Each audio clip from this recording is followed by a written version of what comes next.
What's up guys, Michael Neal here with BassResource. Wintertime is one of those times where, we really didn't know a lot about how the fish acted, but as we're starting to get more and more people into bass fishing, we're starting to learn some more that they're really all about the bait fish just like they are in the fall. And that's all they're going to concentrate on all winter long until they start moving up and start to go think about spawning for their pre-spawn stages. And when they're really focused on bait fish, soft plastic jerk baits are really hard to beat. There's so many different ways to fish them, really not a wrong one.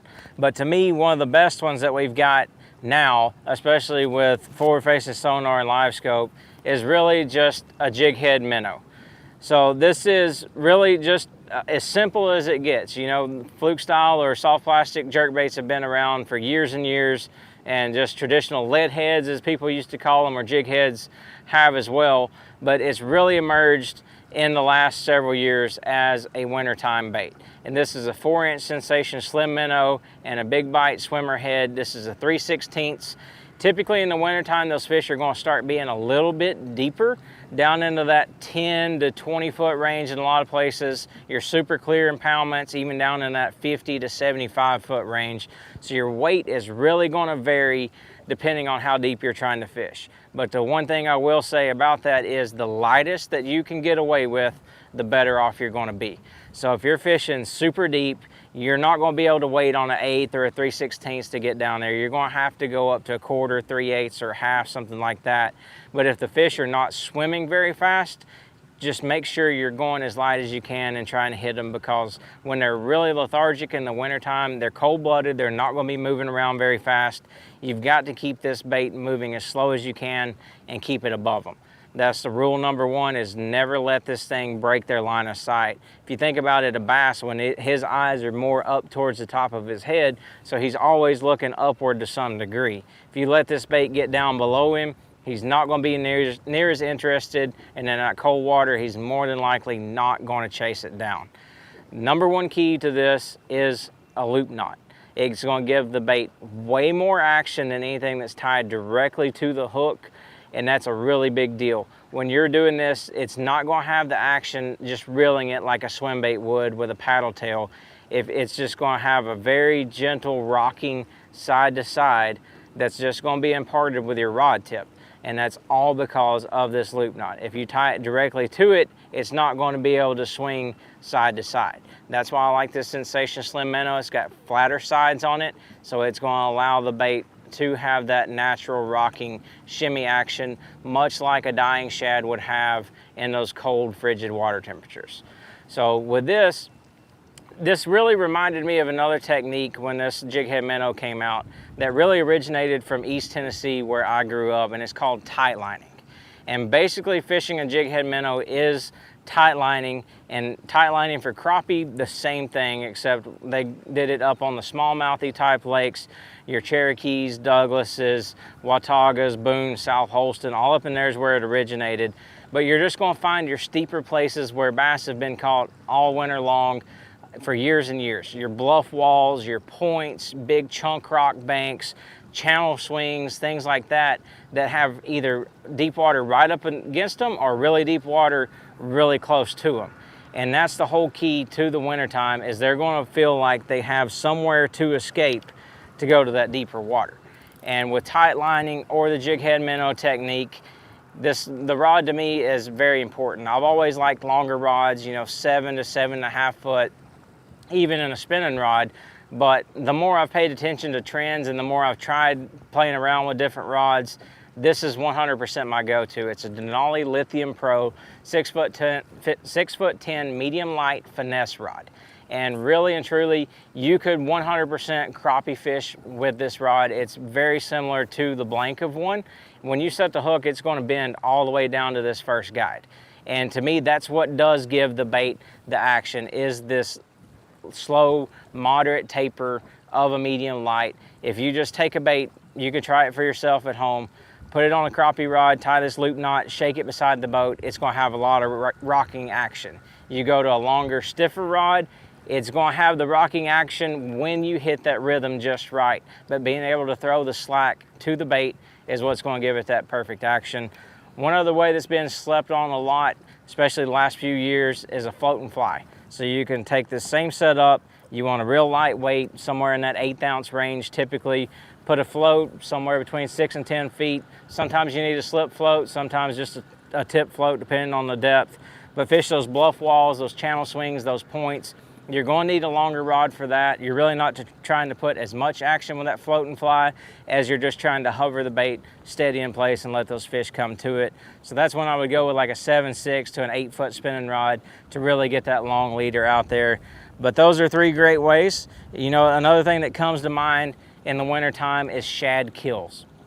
And that's when the temperatures really plummet, and you know, it really just stuns the bait fish and actually kills them. And that's when I like to go with a weighted hook, a weighted screw lock hook, like this right here, the Gamakatsu Superline spring lock hook. And the weight again is just going to vary on how deep you're trying to get this bait.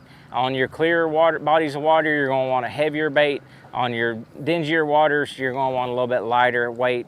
But I like the belly weight instead of a Texas rig because I want this bait to fall parallel to the bottom or the surface. I don't want it to fall nose first. I want it to seem just like a dying shad. I'm really not going to impart any action on this bait. I'm just going to give it some slow pulls and just try and work it through the water column, count it down, figure out how deep you want that bait to be, and then try and keep it in the strike zone. Again, in the wintertime, you don't want to have something with a whole ton of action most of the time. So the more natural you can get, the more natural colors, the more natural size to your body of water, the better off you're going to be. This thing is going to be the same locations, your points, channel swings, bluffs, anything related to a channel is going to be your best bet for this. Bluffs is by far my #1. They have so much option on a bluff wall of where to get. A lot of times your bluffs have ledges that stick out.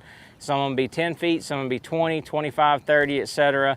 But wherever you have a bluff wall, they can go straight up and down on that same bank and be in whatever depth they want. A lot of times in the wintertime, that will change throughout the day. When the sun comes out, starts warming up the upper reaches of that water just a little bit, sometimes they'll slide up. But that's when I really like to go with that, is a shad kill.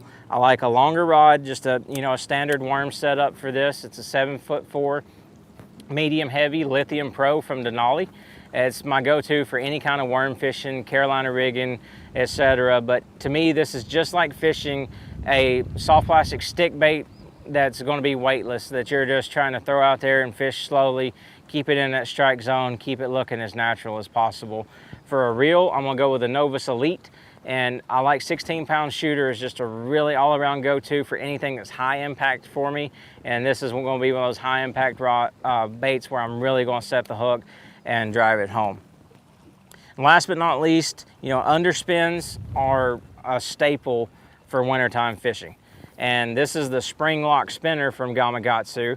It's just a weighted hook, just like the last setup I showed, but it has this blade. And this one's going to be completely weedless, so if you want to throw it around, standing timber, brush piles, on herring lakes especially, this is a really big player. Fishing ditches, fishing drains, where the bait fish actually get in the bottoms of those drains and ditches. Throw this thing out there, let it hit the bottom, maintain a slow, steady crawl throughout the retrieve. Or if you're fishing, around not much cover at all, you can go with a traditional fish head spin style underspin bait with just an exposed hook. But to me, the spring lock spinner is very versatile. You can fish it through all kinds of cover. I don't like a big super heavy rod or long rod for this technique. I use the same one for either the open hook or this spring lock spinner. This is a 7'2" covert medium heavy worm and jig rod. It's just a super versatile rod for me. I think it's one of the best all-around rods Denali has in their lineup. Same reel, same line as the last setup. But again, it's all just about finding the bait fish, whether that's out in 50 or 70 feet of water. But the #1 common denominator for fishing all winter long is the creek channels or the river channel.